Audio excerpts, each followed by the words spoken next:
มีเขาไปกลัวเถื่อนเลย บ่โอ้มาบ่เสียเที่ยวเนาะเจ้าเออฝากคนที่โทรมาอีกไปเป็นเดือนเป็นปีเมนูเฮามื้อนี้ก็คือว่าบ่ได้อดเนาะมี2เมนูให้ทุกคนเลยในพานทำบักทอกใหญ่ของหนึงที่ในพานเอาจังไดตอนนี้ทับบักเวอได้ไรใช่ดีตำอยู่บ่แหละตำอยู่บ่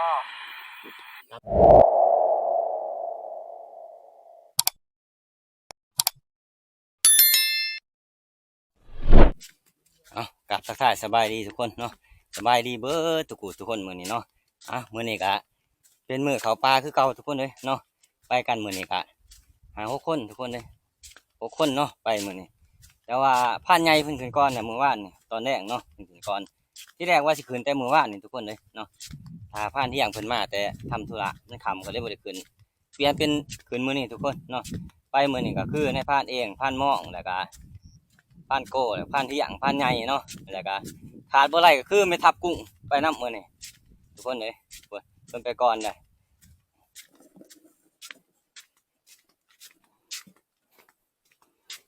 ทุกคนเอ้ยกำลังสิขึ้นผู้ตอนนี้เนาะฝนกำลังเศร้าตกมื้อวานนี่ทุกคนเลยเนาะเฮาเคยเลยขึ้นมื้อนี้นี่ตกมาอีกแล้วนี่เป็นมื้อๆมาอีกแล้วฝนนี่จักสิจังไรเนาะจักมันสิไปห้ำอยู่บนไหนเอามื้อนี้บ่ได้เบิ่งกับลักเป็นอาทิตย์แล้วทุกคนเลยเพราะว่าฝนมันตกคุมื้อฝน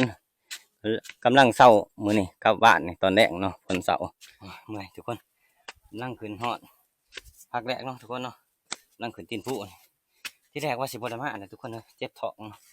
กระเพาะบ่ย่อยกินสมมะขามมื้อวานนี่กะสิลองมายางเบิ่งให้มันย่อยเนาะกระเพาะเฮามันบ่ย่อยเลยมูโอ้เจ็บท้องเมื่อคืนทุกคนมาคนทีมงานเพิ่นไปก่อนน่ะ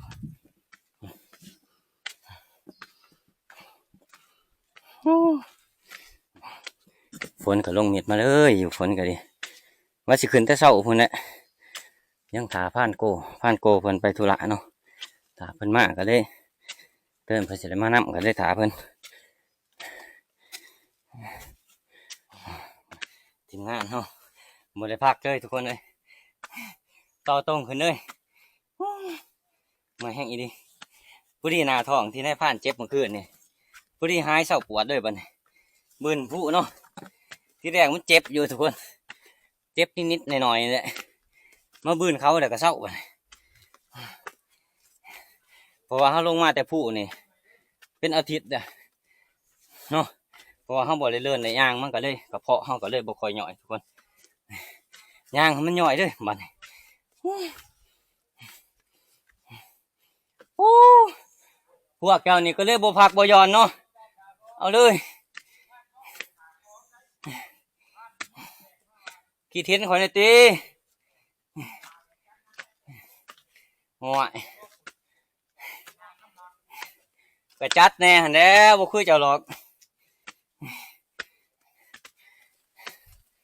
กำลังสิหอดทำแอร์ทุกคนเลยว้ายเมื่อยทีมงานเพิ่นบ่พาหยุดเลยมาแห้งอีดินี่ทำแอร์ทุกคนว้าย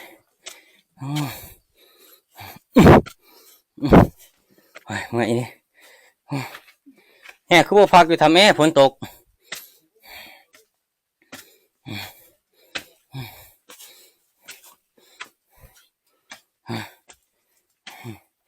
โอ้เมื่อยแห้งอีดิว้ายโอ้ผ่านเหมาะแล้วคนยังหนุ่มยังหน่อยมากก็นอนโดนอยู่คนยังหนุ่มยังหน่อยเบิ้งถามไม่ทับกุ้งก่อนจะไหนเมื่อยบ่โอ้เมื่อยครับนี่มันบ่ได้ย่างหลายรอบเลยเมื่อยเพิ่นบ่ได้ขึ้นน้ำหลายรอบเลยไม่ทับกุ้งจะมาเปรี้ยวปากยังจะขึ้นหลายรอบเลยไม่ทับกุ้งเปรี้ยวปากแล้วมันบ่ได้นั่งกรอบเพิ่งนั่นพักผ่อนก่อนทุกคนเลยจาก10-20 นาทีเนาะจังสิเดินต่อเมื่อยแฮงนี่ทางบ้านเฮานี่ก็แลดทุกคนเลยเนาะว่าทั้งหลังผู้นี่ฝนตกเลยนี่ทุกคนนี่ในพานเขามาอยู่ถ้ำนี่ฝนตกโอ้ จากหลาย ก่อนบ่เว้า ฝนตกก็เลยแล่นลมมาลบอยู่ถ้ำทุกคนเนาะพานที่อย่างกับผ่านกุ้งอยู่เถิงนี่จักโมงก็3 โมง2 โมงครึ่งเนาะเพราะว่าพวกก็ทุ่มหนึงคือเก่าแหละทุกคนเด้อ โอ้เดี๋ยวพ่อทุกทางเนี่ยว่า มาแต่ไสล่ะ เบิ่งลง YouTube มาแต่ไสล่ะ โอ้ยมาแต่กลัวงูนี่นะ โอ้ยอีหยังแล้วเอาไปหยังแล้ว นี่บ่ว่า เออ นี่เขาไปกลัวเถื่อนได้นี่ บ่โอ้มาบ่เสียเที่ยวเนาะเจ้า โอ้ย ไม่ใช่มาแต่เบิ่งงัวบ่ โอ้ยมาแต่หาหมูจังหวะ เอาดี มาแต่หาหมูจังหวะ ๆเออได้แนวฝากมาแต่กรุงเทพเนาะ นี่เด้นี่คง โอ้ยนี่พบคือกันบานนี่เอออันนี้น่าจะบัวโลกตกข้าวเดียวทุกคนเลยประมาณ10 นาที20 นาทีนั่นน้ำไหลลงเลยโอ้ไหลมาแต่เถิงหมดโอ้ไว้ขนาดเนาะน้ำพุเนาะตอนนี้ก็พ้นก็เอื้อนแน่จังหน่อยแหละทุกคนเลยบ้านนี้ชาวบ้านเพิ่นกำลังมาแต่รักงัวเนาะเบิ่งงัวกำลังลงเมื่อมื้อนึงเพราะว่าพ้นเอื้อนเนี่ยก็บ่แม่นผู้อื่นผู้ใกล้หรอกระเบ้าเจ้าของนี่แหละหลังจากคนเช้าตกก็เดินทางต่อพักเครื่องเติบเลยเป็นชั่วโมง2 ชั่วโมงพุ่นเนาะว่าสิพัก10-20 นาทีอันเนี้ยฝนมันตกแต่ก็เลยพักต่อเลยแล่นเข้าถ้ำมื้อนึงนี่มื้อที่แรกเนี่ยอยู่เทิงหมู่ไหนทุกคนเนาะฝนตกแล้วเฮาก็แล่นลงมาถ้ำคือเก่านี่แหละถ้ำนี่แหละไปบัดนี้โอ้กว่าสิฮอดเที่ยงฮอดจักสิจักโมงเนาะพาใหญ่ได้ยินนี่ชาวบ้านเขามาแต่หางัวนะเขาว่าเพิ่นไปก่อนเด้อที่แรกเพิ่นนอนท่าอยู่นี่แหละร้านหมิ่นเนาะเพิ่นข้านท่าเด้เพิ่นเลยไปก่อนบัดนี้โอ้ยญาติหมื่นหินนี่หมื่นหินนี่ล้มโลดแล้วนี่ล้มเจ็บแน่ๆโลยังก่อนแม่ทับกุ้ง เขาเห็ดเกมมา เดินทางในเฮาบ้าน แม่ทับกุ้งเลยนี่ ย่างได้ดอกไปดิ ไปช่วงนี้หันสิให้เพิ่นเป็นแม่ทัพอยู่ทัพอย่างเดียวได้เอิ้นเพิ่นแม่ทัพกุ้งเนาะ แน่นลูกที่ยะโอ้โห โอ้ยเจ้าอย่าเฮ็ดผ่านหม้องเจ้าอย่าเฮ็ด เล่นบาทเดียว มาก็ไปย่อย โกโป้เจ้าได้ออกใหม่แท้ๆเลยเอานี่แหละถือว่ายากที่สุดมื้อนี้จันหมื่นโอ้ยเจ็บท้องก็ต้องเศร้าเจ็บท้องเลยโอ้พากระห้องอยู่ตอนนี้ทุกคนเลยเนาะพาห้องบึ้มโอ้ทางกับเปื่อนเป็นเปื่อน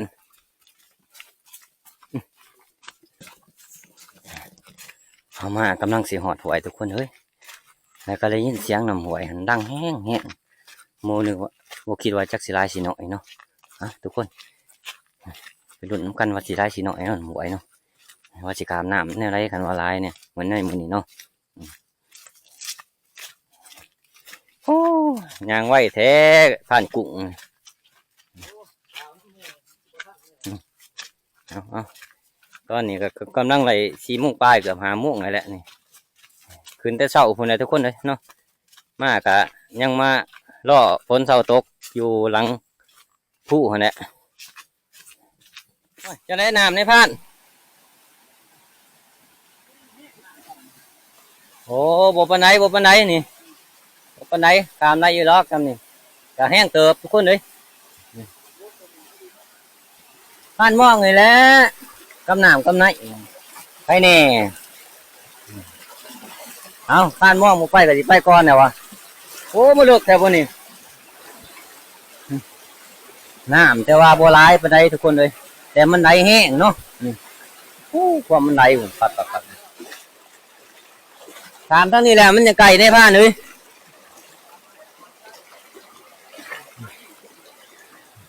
ไอ้แน่แต่น้ำมันใสมันเดียวเห็นงูหินทุกคนเลยนี่วิทย์แล้วก็ยังเลาะไปตามนี่แหละแคมตะดิ่งนี่ทุกคนเลยไปขึ้นวางขุนเนาะวางเขาสิขึ้นไอ้แต่ว่าฝนตกก็จริงอยู่ทุกคนแต่น้ำมันบ่คอยร้ายเนาะอุ๊บโอ้ไม่แปลนตัวนี้ไล่มาแต่ใช่เด็กทุกคนเลยทั้งขั้นเบ็ดพร้อมนี่มีขั้นเบ็ดสิทธิ์ขนาดใช้แล้วผ่านที่อย่างมันจะเห็นมา ไปต่อบัดนี้จุดหมายปลายทางเฮาก็คือเที่ยงหน้าน้อยเนาะมื้อนี้เนาะมื้ออื่นเช้าเฮาจะสิว่ากันใหม่ปรึกษากันใหม่กับทีมงานแต่พานใหญ่เพิ่นไปก่อนเด้อทุกคนเพิ่นไปแต่พุ่นแหละเพิ่นท่าบ่ายโมงเพิ่นบ่เห็นมาแต่ก็เพิ่นก็ไปก่อน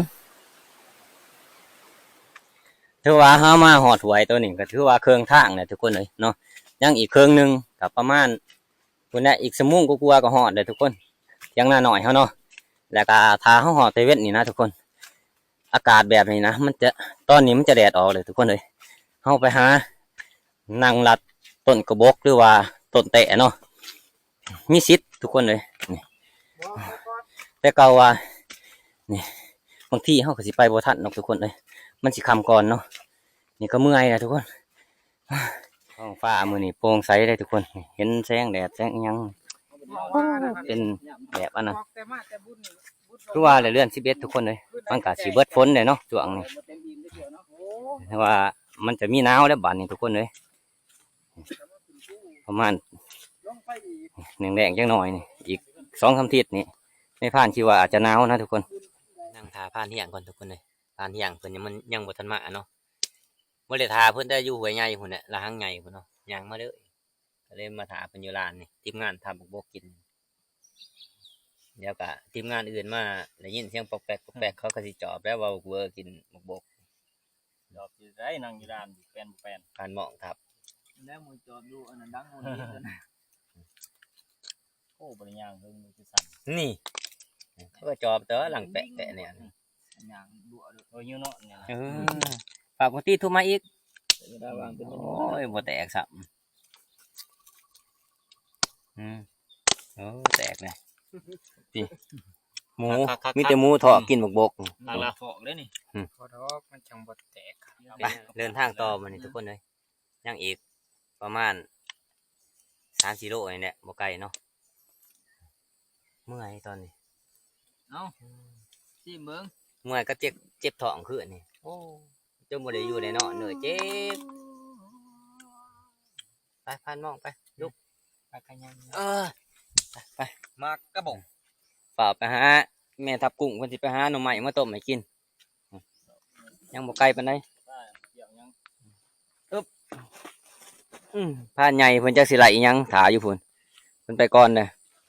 ตอนนี้เฮาก็กำลังฮอดลานยุ่นเนาะทุกคนเนาะวิทย์ลานยุ่นเนี่ยเขาลงตัวนี้เขาลงตัวนี้ก็ฮอดเที่ยงหน้าหน่อยเฮาคือเก่าเหมือนแต่ว่ามื้อนี้ก็กำลังตอนนี้กำลังหามุ้งเครื่องทุกคนเลยเนาะ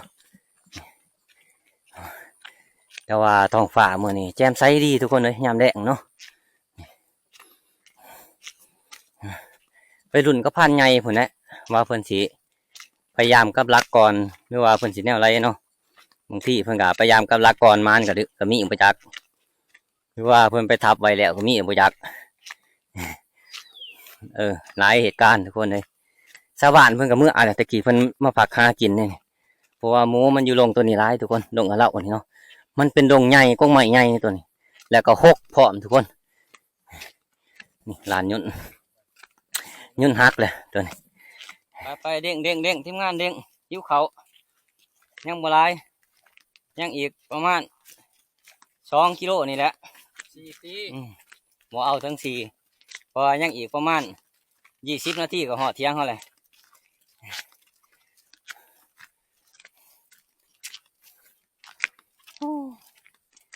บักซองหางตะกี้มาขี่อยู่นี่เนาะนี่บักซองหางแต่ปีกายนี่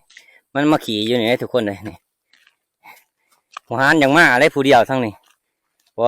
ทางมันผ่านไปเด้นี่ผ่านไปผมแล้วก็ผ่านลงไปนี่เนาะ2 หางค่ำเลยทุกคนเลยนี่ก็6 โมงยั่งนะนี่แต่ว่ามันมืดเนาะปกตินี่เขามาแต่ละเทือนี่6 โมงนี่มันสิเห็นแสงแดดนะทุกคนแต่โมทันมืดเนาะนี่แต่ว่าตะเว้นมันอวยแหละทุกคนอันโบราณเพิ่นว่าตะเว้นนั่นอวยน้ำตัวต่อเฟืองนะทุกคนเนาะตะเว้นเพิ่นเว้นต่อเฟืองช่วงนี้เพิ่นได้คำไว้นี่แหละอันนี้โมกินหมกบกนี่ในพระนี่โอ้บวงมันเด่นงัวเอามาหลอนตอนนี้เฮากะกำลังมาหอดห้องเทียงนี่แหละห้องเทียงหน้าเฮาแหละทุกคนเลย แต่อะไรเห็นควันไฟอยู่ได้อยู่เถียงจักผ่านใหญ่อยู่เนาะจักหรือว่าผ่านป่าบ่จักเอาก็ยังบ่ทันหูเนาะโอ้เป็นตะหมื่นดอกสุดก่อนหันในผ่านเมื่อหันน้ำเต็มเบิดแถวนี่พูดไปขามครัวพุ่นทุกคนเลยพ่อใหญ่ก็เศร้าก็มาดิช่วงก่อนเพิ่นก็มาเนาะจักเพิ่นอยู่แต่ช่วงนั้นเพิ่นก็บ่จักเพิ่นซุ่มไฟให้ง่อยกล้วยเพิ่นอยู่พุ่นโอ้ไม่ทับกุ้งนี่ไว้ขนาดว่าไม่ทับกุ้งนี่หิวเขาบ่หิวเขาบัดนี้กำลังมาหอดเที่ยงทุกคนเลยผ่านใหญ่เพื่อการ1 ข้าว1 น้ำเนาะพอแล้วเพิ่นก็กำลังมาหอดคือกันเลยทุกคนเลยนี่ เราพ่อกับชวนไปกินลาบหมูเหรอ ลาบหมูไม่ใช่เลย เอาได้หมูเขาแบนให้เพิ่น โอ้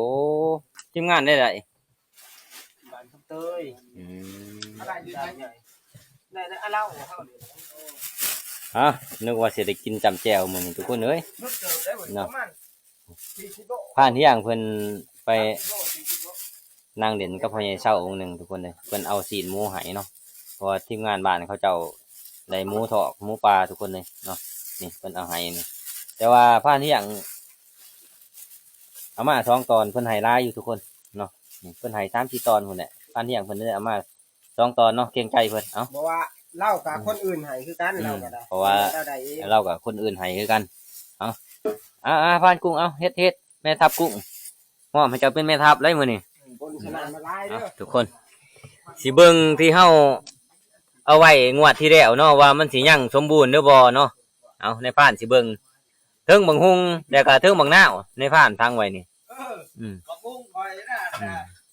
เบิ่งบังนาวก่อนมันสิยังสมบูรณ์บ่ เพิ่นแล้วบ่ ใส่ล่ะบ่เห็นในพาน มันเกิดต้นแล้วว่า ว่าพี่ชายให้โอ้โหพี่บอก เอา ขวด โอ้ยังสมบูรณ์ในพานนี่ น่า ด้วยแข็งๆนี่ โอ้ ทิดกลัวเด้เนาะ ไข่เต่า บักหน้า บักนาว บักหน้าทิดกลัวเด้ทุกคนเลย ขวดเบิ่งอีกข่อยพังไว้บักฮุงอยู่ในนี่มีบักฮุงนำ บักฮุงบ่ บักฮุง เป็นยังคำว่ามันยังดี เทิงบักฮุง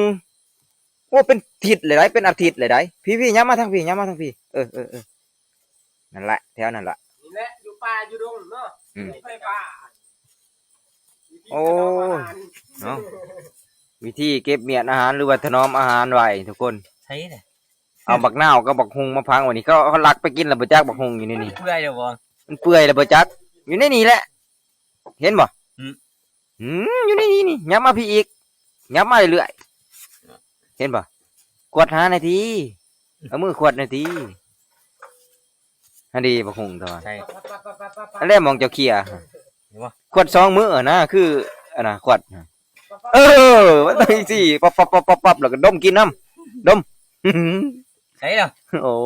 ตายเลยบักฮุงวางไว้ในกี่ดินก็บ่เห็น เปื่อยเลย นี่บักฮุงฮะ โอ้ย ขวดเบิ่งดีๆเฮ็ดบ่ฮะ โอ้ยังเคี้ยวคือเก่า โอ้ยยังคือเก่า แข็ง ดี กะดีตู้เย็นเฮาเนาะแน่นอนว่าตู้เย็นเฮา โอ้ นี่ ยตู้เย็นได้นี่ตู้เย็นออร์แกนิก แข็งกะดี ยังแข็งอยู่เนาะน่ะ ข้างหน้าก็แข็งกะดีอยู่นี่ อืม โอ้เอา มาเดี๋ยวหลังประยุเขาเลยบ่มีเวลาตำ เป็นเดือนเป็นปีเมนูเฮามื้อนี้ก็คือว่าบ่ได้อดเนาะมี2เมนูมื้อนี้ก็คือนี่แหละนี่ผ่านกุ้งเพิ่นสิด้วนหมูให้กินมื้อนี้แล้วก็ผ่านเที่ยงเพิ่นก็ตำบักฮุงเนาะที่ทีมงานเฮาฟังไว้งวดก่อนทุกคนเลยช่วงอันนั้นฝนตกนิดๆน่ะเนาะน้ำมันหลายเฮาฟังไว้เนาะก็มื้อเทิงบักนาวเทิงบักฮุงยังเหมือนเดิม เช่นในช่วงนั้น เอาตัวนี้ก็ต้มน้ำกินเด้ทุกคน โอ้ย ท่านกิน นี่หากจ่าเฮานี่ก็ยังตอนนี้เลยนี่ในภาคก็ยังเก็บท้องซ้ำคันว่ามันยังสดๆนี่กินมันก็สิโรคในกระเพาะนี่ทานหมองเป็นคนต้มนี่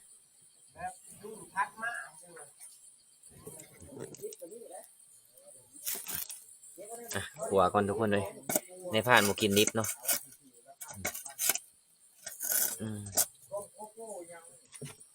ขัวแมนขัวทุกคนเลยเนาะทีมงานเพิ่น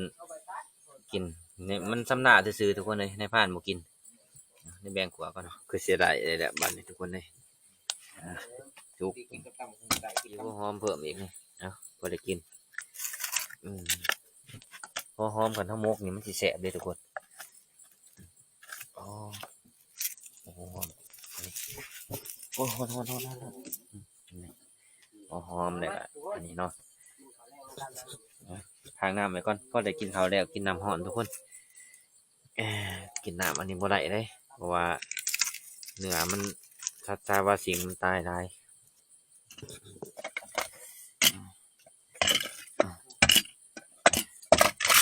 โอ้หอนทุกคนเลยกินเพื่อหมูนะหมูกินดิบเขากินซุปเอากิน มาโอ้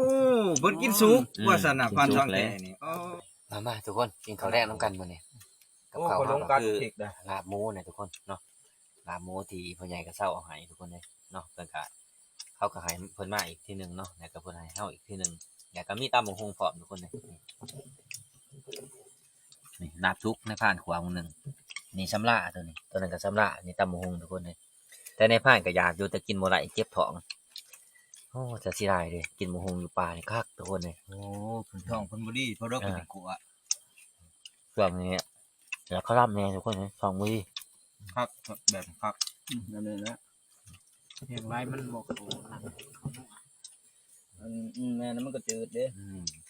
นี่พอดีมันนัวดีปิ้งลาบนี่กันปิ้งแฮมลาบกับบ่แซ่บ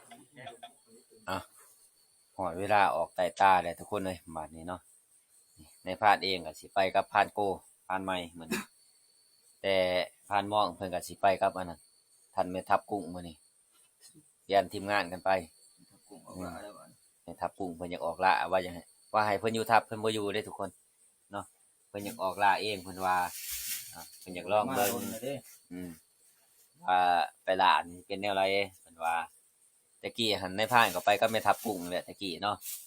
มันนี่ก็เลยเปลี่ยนให้มันไปกับพานหม้องมันนี่ว่าเพิ่นกิ้วเพิ่นเข้ากันก็มีนะทุกคนเนาะพุ่นแหละไปลุ้นนํกัน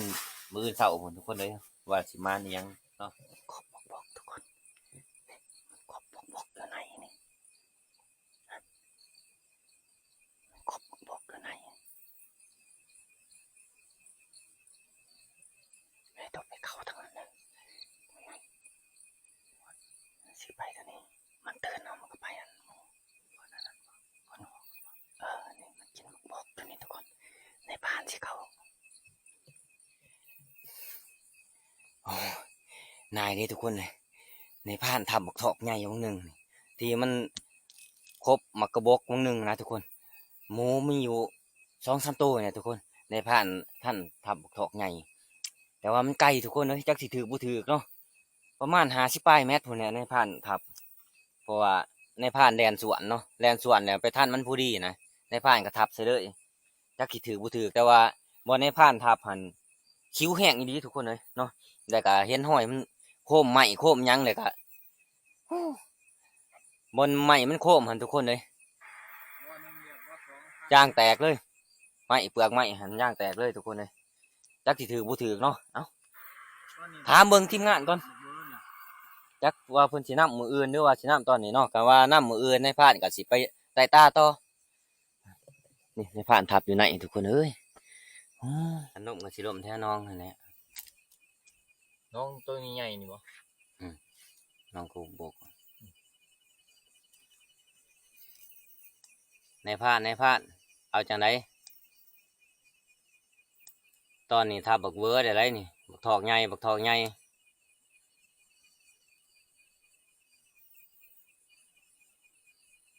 มืออื่นเศร้าบ่สิน้ำหรือว่าสิน้ำนี่กับมืออื่นเศร้าแล้วก็ในพานเองก็สิไปไต่ตาต่อเลยนี่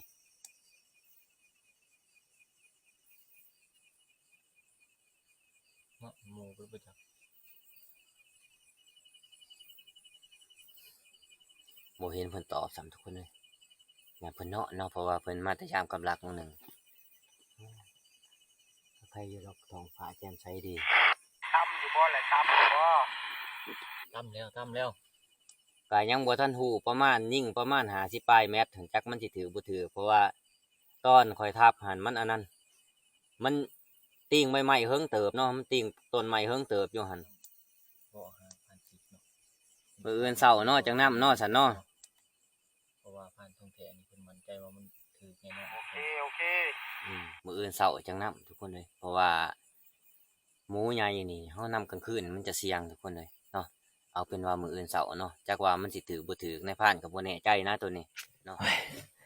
ไปต่อทุกคนเลยบัดนี้ทีมงานเพิ่นว่ามื้ออื่นเช้าจังนำเนาะจังตามเพราะว่ากลางคืนนี่เฮาก็บ่ค่อยเห็นหงส์ปานใด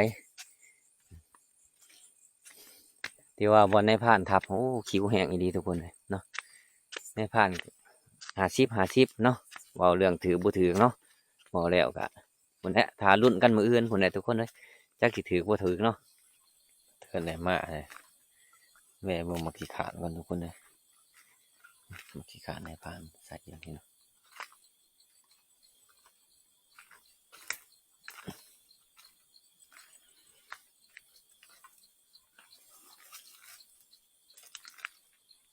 บ่มีหอยหมูเขามาเด่นเลยทุกคนเลย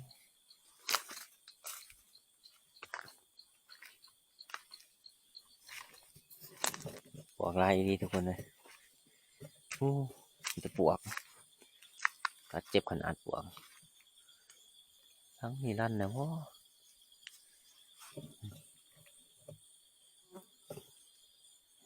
นี่ผ่านคิดว่าผ่านนะทุกคนเลยหลังหนึ่งเนาะลงไปหางไว้ก่อนหลังมีทำงานทุกคนเลยมันยังเห็ดเนาะ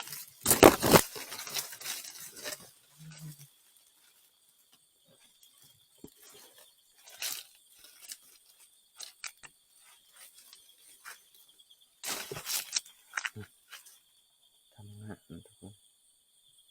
โอ้โหอีสังเห็ดเนาะ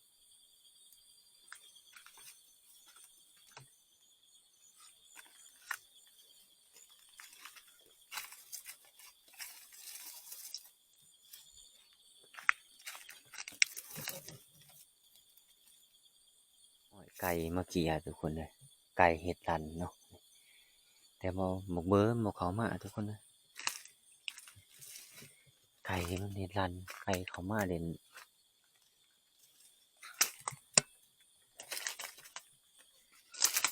ไปต่อมัน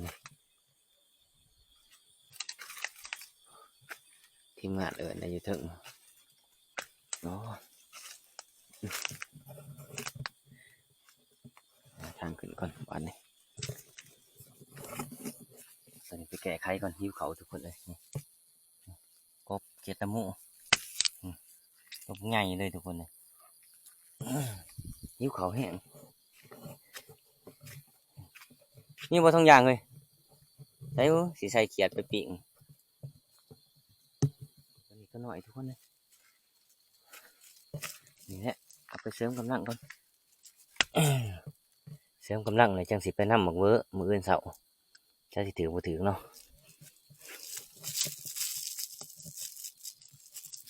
ตอนเขาก็โค้งมาเทียงคือเก่าทุกคนเลยเนาะแต่เขาบ่มานยังมันคนนี้รอรุ่นกับผ่านหม้องกับผ่านผ่านกุ้งเนาะว่าพันสิมานหรือบ่มานเนาะตอนเสาเนาะในผ่านตอนนี้ครับหอเทียงแล้วเพราะว่ามาพักผ่อนก่อนสิไปต่อก็เมื่อยแห้งหลายทุกคนเลยเพราะว่ามืออื่นเสาเขาก็สิในย่ามกับรักเขาแล้วก็สิบางทีก็สิได้ย้ายทับมืออื่นทุกคนเลยเนาะแรกๆก็เนี่ยไปนำบักเวอร์ทีในผ่านทับก่อนก็สิถือบ่ถือเนาะหลังจากเขามาหอเทียงเนี่ยเนาะในผ่านก็สิขอตัวพักผ่อนก่อนทุกคนเลยไปแต่ตาวันนี้ประมาณทุกคนเนาะแต่ในผ่านเนี่ยทำของไงตัวหนึ่งเนาะคนนี้ถ้าไปรุ่นกันมืออื่นผมทุกคนเลยเนาะว่ามันสิถือหรือบ่ถือเนาะเอาคลิปวิดีโอนี่ก็ในผ่านก็สิขอปิดไว้ซ้ำนี้เนาะทุกคนเนาะแล้วก็ก่อนอื่นขอมุกขอบใจทุกคนที่เขามาติดตามได้รับชมในผ่านตั้งแต่ต้นจนจบเนาะขอบใจได้หลายทุกคน